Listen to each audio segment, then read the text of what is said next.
గర్జన గ్రూప్లో ఉన్న రెస్పెక్టెడ్ మెంబర్స్ అనగా ఆనాటి మొదటి తరం జూనియర్ కమాండోస్, సీనియర్ కమాండోస్ మరియు అసిస్టెంట్ అసాల్ట్ కమాండోస్ వీరందరికీ శ్రీ విశ్వవసనామ సంవత్సర ఉగాది శుభాకాంక్షలు. అంతేకాకుండా ఈ గ్రూప్లో ఉన్న ఇతర గ్రేహాండ్స్ అధికారులకు, కొద్దిమంది ఒక 30 మంది వరకు పోలీస్ సిబ్బంది అధికారులు కూడా గ్రూప్లో అనుకోకుండా జాయిన్ అయ్యారు. వారికి కూడా ఉగాది శుభాకాంక్షలు. ముఖ్యంగా 2 సంవత్సరాల 3 నెలల క్రితం ఈ గర్జన అనే గ్రూప్ ఒకటి ఏర్పాటు చేయడం జరిగింది. ఈ గ్రూప్ యొక్క ముఖ్య ఉద్దేశం ఏంటంటే, ఆనాడు గ్రామీణ ప్రాంతాల నుంచి పోలీస్ డిపార్ట్మెంట్కి చెందిన మనం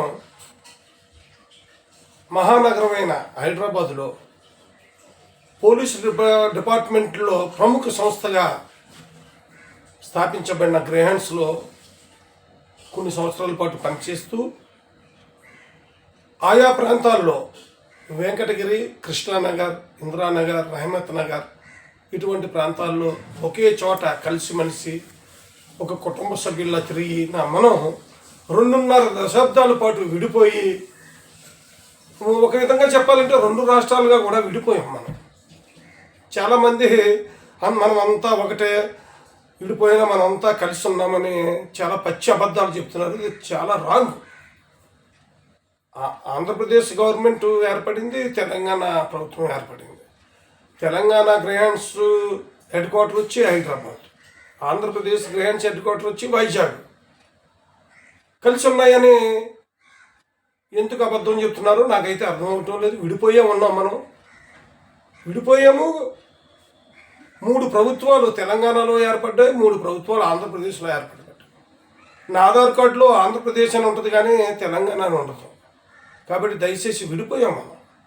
Greyhounds commandos Greyhounds, Telangana commandos Telangana కమాండోస్గా విడిపోయినా మనం ఒక ఆలోచనతోనూ ఒక భావాలతోనూ కలిసిమెలిసి ఉండాలనే తపనతో ఒక చోట మీట్ అవుతారని అనుకుంటున్నాం. కానీ కొన్ని అవాంతరాలు ఎదురవుతూ ఉంటాయి ఒక మంచి కార్యక్రమానికి. అవన్నీ దాటుకొని, అవన్నీ ఈదుకొని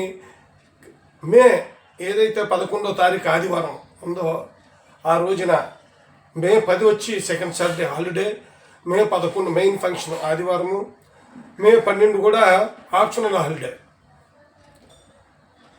అనుకుంటున్నాం. నోవాటెల్లో చల్లని విడిది కేంద్రం అది. అందులో ప్రతి మెంబర్షిప్కి 2,500 రూపాయలు ఇవ్వడం జరిగింది. నేను ఇంతవరకు ఎవరికీ ఫోన్ చేయలేదు వ్యక్తిగతంగా. ఒకవేళ నోవాటెల్ 80 నుంచి 90% కన్ఫర్మ్ అవుతే ఓకే, లేదంటే దగ్గరలో కొండాపూర్ లేదా మాదాపూర్లో కానీ వీలుంటే, అవసరం అనుకుంటే యూసఫ్గూడలో కన్వీనియంట్ ఉంటే అక్కడ కూడా పెట్టడానికి అవకాశం ఉంది. దీని నిమిత్తం నేను ఎవరికి ఫోన్లు చేయకపోయినా, ఇలాగ కోటిబాబు ఆరయ్య గారు అని నా దగ్గర పనిచేసే కంప్యూటర్ అనలిస్టులు 2 ఫోన్ చేయగానే 500 మంది అండి. ఈ లిస్టు 500 మెంబర్స్ 2,500 కాదు, అవసరమైతే 10,000 రూపాయలు కూడా డొనేట్ చేస్తామని చాలామంది పెద్ద ఆఫీసర్స్ ఆ రోజు ఏఏసీలుగా ఉండి ఈరోజు డిఏజీలుగా 2 అధికారులు ఉన్నారు. అదేవిధంగా కమాండెంట్స్గా ఉన్నారు, ఎస్పీలుగా కూడా ఉన్నారు.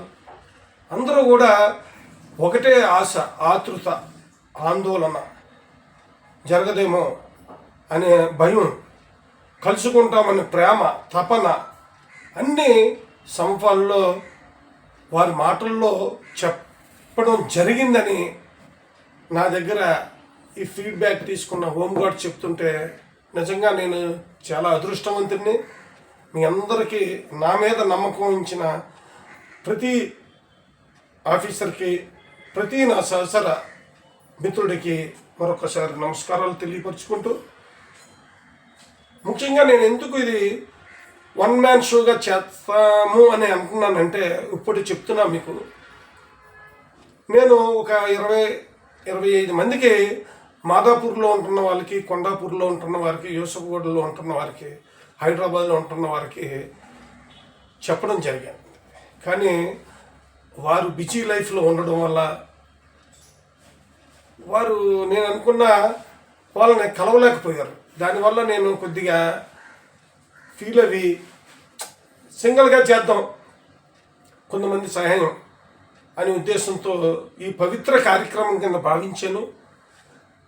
మీ ఆలోచనలు సలహాలు తీసుకుంటాను. ఇంకా అది ఫుల్ ఫ్లెజ్డ్ కాలేదు, ఇంకా టైం ఉంది మనకి.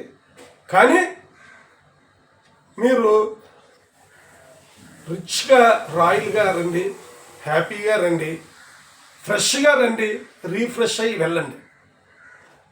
మా ఏపీ గ్రేహాండ్స్ సభ్యుల్ని కొంతమందిని ఎంచుకుంటాను, మీకు సర్వీస్ చేస్తాం, మిమ్మల్ని రిసీవింగ్ చేసుకుంటాము.